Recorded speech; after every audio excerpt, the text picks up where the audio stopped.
Paulo e Estevão, pelo Espírito Emmanuel. Psicografia Francisco Cândido Xavier. Primeira parte. Capítulo 5. Parte 1. A pregação de Estevão. Saulo e Sadoc entraram na igreja humilde de Jerusalém, notando a massa compacta de pobres e miseráveis que ali se aglomeravam com um raio de esperança nos olhos tristes. O pavilhão singelo, construído à custa de tantos sacrifícios, não passava de grande telheiro revestido de paredes frágeis, carente de todo e qualquer conforto. Tiago, Pedro e João surpreenderam-se singularmente com a presença do jovem doutor da lei, que se popularizara na cidade pela sua oratória veemente e pelo acurado conhecimento das Escrituras. Os generosos galileus ofereceram-lhe o banco mais confortável. Ele aceitou as gentilezas que lhe dispensavam, sorrindo com indisfarçável ironia de tudo que ali se lhe deparava. Intimamente, considerava que o próprio Sadoc fora vítima de falsas apreciações. Que podiam fazer aqueles homens ignorantes, irmanados a outros já envelhecidos, valetudinários e doentes? Que podiam significar de perigoso para a lei de Israel aquelas crianças ao abandono, aquelas mulheres semi-mortas, em cujo coração pareciam aniquiladas todas as esperanças? Experimentava grande mal-estar defrontando tantos rostos que a lepra havia devastado, que as úlceras malignas haviam desfigurado impiedosamente. Aqui, um velhote com chagas purulentas, envolvidas em panos fétidos. Além, um aleijado mal coberto de mulambos, ao lado de órfãos andrajosos que se acomodavam com humildade. O conhecido doutor da lei notou a presença de várias pessoas que lhe acompanhavam a palavra na interpretação dos textos de Moisés na sinagoga dos Cilícios. Outras que seguiam de perto as suas atividades do Sinédrio, onde a sua inteligência era tida como penhor de esperança racial. Pelo olhar, compreendeu que esses amigos ali estavam igualmente pela primeira vez. Sua visita ao templo ignorado dos galileus sem nome atraíra muitos afeiçoados do farisaísmo dominante, ansiosos pelos serviços eventuais que pudessem destacá-los e recomendá-los às autoridades mais importantes. Saulo concluiu que aquela fração do auditório fazia ato de presença e de solidariedade em qualquer providência que houvesse de tomar. Pareceu-lhe natural e lógica aquela atitude, conveniente aos fins a que se propunha. Não se contavam fatos incríveis operados pelos adeptos do caminho? Não seriam grosseiras e escandalosas mistificações? Quem diria que tudo aquilo não fosse o produto ignóbil de bruxarias e sortilégios condenáveis? Na hipótese de lhe identificar qualquer finalidade desonesta, podia contar mesmo ali com grande número de correligionários dispostos a defender o rigoroso cumprimento da lei, custasse-lhes embora os mais pesados sacrifícios. Notando que outro quadro menos grato ao seu olhar, acostumada aos ambientes de luxo, evitava fixar os aleijados e doentes que se acotovelavam no recinto, chamando a atenção de Sadoc com observações irônicas e pitorescas. Quando o vasto recinto desnudo de ornatos e símbolos de qualquer natureza de todo se encheu, um jovem permeou as filas extensas, ladeado de Pedro e João, galgando os três em um estrado quase natural, formado de pedras superpostas. Estevão, é Estevão! Vozes abafadas inculcavam o pregador, enquanto seus admiradores mais fervorosos apontavam para ele com jubiloso sorriso. Inesperado silêncio mantinha todas as frontes em singulares expectativas.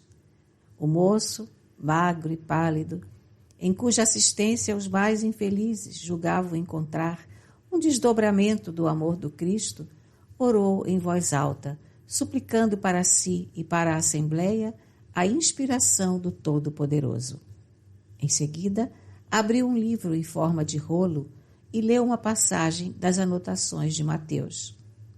Mas, e diante as ovelhas perdidas da casa de Israel, e indo, pregai dizendo, é chegado o reino dos céus. Estevão ergueu alto os olhos serenos e fulgurantes e, sem se perturbar com a presença de Saulo e dos seus numerosos amigos, começou a falar mais ou menos nestes termos, com voz clara e vibrante. Meus caros, eis que chegados são os tempos em que o pastor vem reunir as ovelhas em torno do seu zelo sem limites. Éramos escravos das imposições pelos raciocínios, mas hoje somos livres pelo Evangelho do Cristo Jesus. Nossa raça guardou de épocas imemoriais a luz do tabernáculo e Deus nos enviou seu Filho sem mácula. Onde estão em Israel os que ainda não ouviram as mensagens da Boa Nova? Onde os que ainda não se felicitaram com as alegrias da nova fé? Deus enviou sua resposta divina aos nossos anseios milenários. A revelação dos céus aclara os nossos caminhos. Consoante as promessas da profecia de todos quantos choraram e sofreram por amor ao Eterno, o emissário divino veio até ao antro de nossas dores amargas e justas para iluminar a noite de nossas almas impenitentes, para que se desdobrassem os horizontes da redenção. O Messias atendeu aos problemas angustiosos da criatura humana com a solução do amor que redime todos os seres e purifica todos os pecados. Mestre do trabalho e da perfeita alegria da vida, suas bênçãos representam nossa herança. Moisés foi a porta, o Cristo é a chave. Com a coroa do martírio, adquiriu para nós outros a láurea imortal da salvação. Éramos cativos do erro, mas seu sangue nos libertou. Na vida e na morte, nas alegrias de Caná, como nas angústias do Calvário, pelo que fez e por tudo que deixou de fazer em sua gloriosa passagem pela terra, ele é o Filho de Deus, iluminando o caminho. Acima de todas as cogitações humanas, fora de todos os atritos das ambições terrestres, seu reino de paz e luz esplende na consciência das almas redimidas.